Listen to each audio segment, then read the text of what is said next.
এখন কিন্তু অনেক হচ্ছে, এই কেস হচ্ছে, মানে অনেক নির্দোষ লোকেরাই কিন্তু করে আসামি করে কিন্তু আপনার এই বিভিন্ন ধরনের কেস করে দিচ্ছে।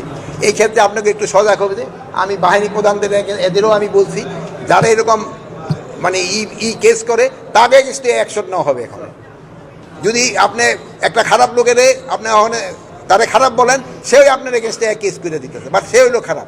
আমি বলছি যে এদের যারা এরকম করে তাদের এগেইনস্টে অ্যাকশন নয়। এই জন্য আমরা কিন্তু স্বরাষ্ট্র মন্ত্রণালয় একটা সার্কুলারও দিয়েছি যে তারা এরকম যারা করে এই কেসগুলি যতটা সম্ভব না নেওয়ার জন্য, আর নিলেও ওই বাদীরে অ্যাকশনে আনার জন্য। আরেকটা জিনিস হলো, আগে কিন্তু পুলিশ বাদী হইয়া অনেকগুলি আসামি দিত, কিন্তু এখন কিন্তু পুলিশ বাদী হইয়া কেস দেয় না। এখন বাদী হইয়া অনেকগুলি আসামি দেয় কিন্তু সাধারণ পাবলিক। অনেক সময় আছে যে বিভিন্ন জায়গা থেকে প্রেশার দিয়ে তারা কেসটা নিয়ে নেয়। এগুলি ক্ষেত্রে আমরাও যেমন সজাগ আছি, আপনারও জনগণকে সজাগ করতে হবে।